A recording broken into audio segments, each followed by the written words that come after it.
गरजेचं होतं. पण काय म्हणजे खरं तर हे विचारणं देखील आम्हाला वाईट वाटतंय की कुटुंबियांना याची कल्पना होती. कोणालाच नसेल राज्यात वाईट म्हणजे आणखी नाही त्यांना माहीत आहे का नाही घरात म्हणजे आतल्यांना नाही माहिती मला यांना समजा तुम्ही वेगळ्याला माहिती पण धीर धरावं लागणार. आपल्या संतोष भाईवरती हसले हसता चेहरा कार्यक्रम केला.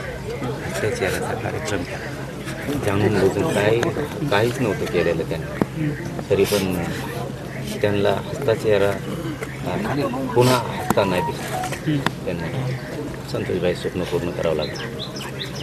संतोषबाईवर जे हसले संतोषबाईला हसायला लावावं लागणार. बदला घ्यावा लागणार. बदलावर आहे धीर दिला धीर द्यायला आला न द्यानं त्यांना आज कचले राज्यांनी आज त्यांना धीर देण्याची गरज. आपल्या घरातले लेकरं कशी मग तुझे भाऊ करते राज्यातले मराठी पण आमच्या कोणाच्या घरातला मेला असता मराठ्यांचा तर मग आम्ही तुझ्या भाऊच केला. संतोषबाई आपल्या घरातलं लेकरं म्हणून सगळ्यांनी राज्यभरातल्या लोकांनी पाठीशी उभारायचं.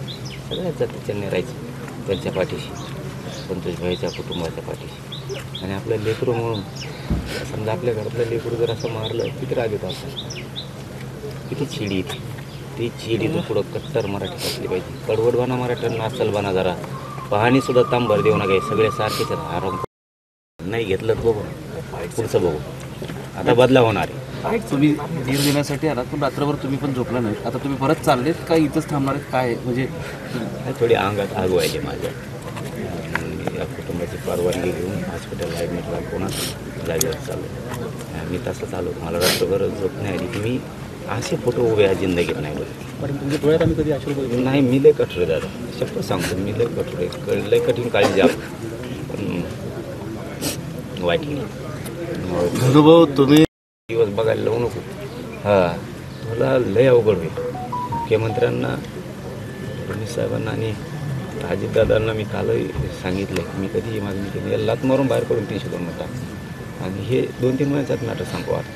यांना चौकात फाशी देऊन गोळ्या घातल्या पाहिजे आणि 100-150 जण आहेत 100 आरोपी झालेच पाहिजे. आता मुख्यमंत्री वारंवार त्यांना म्हणजे 2 वेळेस मुख्यमंत्र्यांनी सांगितले की तुम्ही राजीनामा द्या मुंडेंना. मात्र अजितदादांनी एकदाही त्यांना सांगितलेलं नाही. तुम्ही कसं बघताय त्याच्यात? अजितदादा प्रोटेक्ट करतात धनंजय मुंडेंना. यांनी आता चाल ढकलढकली करू नये. फडणवीस साहेबांनी अजितदादांनी त्यांच्यावरती एक लेकरू आणि केकरू राहत्या तुमच्या राज्यात आहे असं कधीही तुमच्या उभ्या आयुष्यात तुम्ही बघितलं नाही. उभ्या आयुष्यात एक लक्षात घ्या. पण यांचं वय किती झालं आत्तापर्यंत दोघांचं वयात त्यांनी बघितलं असं हे कुणीच इतके क्रूर हत्या करू शकत नाही. तरी पाठीशी घालतात म्हणलं रोष नाही परवडायचा बरं का. सरकार म्हणून तुम्हाला सांगतो तुम्ही त्या भानगडीत नका पडू. धनुभाऊ तुम्ही कालपासून ते फोटो व्हायरल झाल्यानंतर घरी गेला नाही. तुम्ही बोलताना सांगितलं की मला घरी जायची हिंमत नव्हती.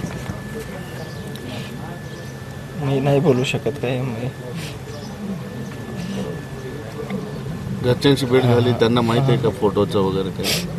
मलाच माहीत नाही काय. म्हणजे मी आत्ताच गेलो आईजवळ बसलो आणि लेकरांना घेतलं आणि परत आलो लगेच. गुरुभाऊ तुम्ही कायम सांगता की फुलासारखं जपलं होतं माझ्या भावाला. कुणाला पण विचारा तुम्ही गावात प्रत्येकाच्या घरी जाऊन विचारा भावाचं प्रेम कसं होतं भावावरचं. माझा फोटो देखील सिंगल नाही आयुष्यातला. सोबतच होतो आम्ही. कसं वाटत असेल सांगा. आणि ते दुःखसुद्धा व्यक्त करू शकत नाही मी.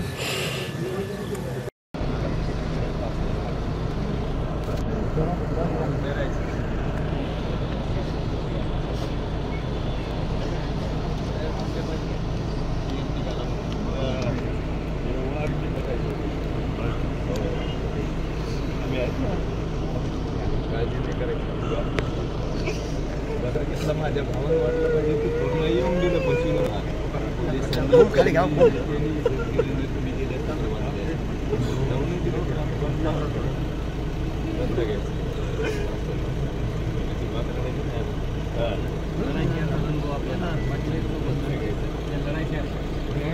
बदला घ्यायचा बदला.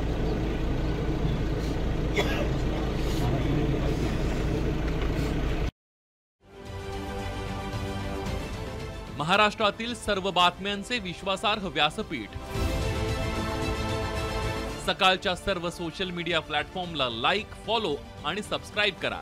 तसंच सर्व नोटिफिकेशनसाठी बेल आयकॉन प्रेस करायला विसरू नका.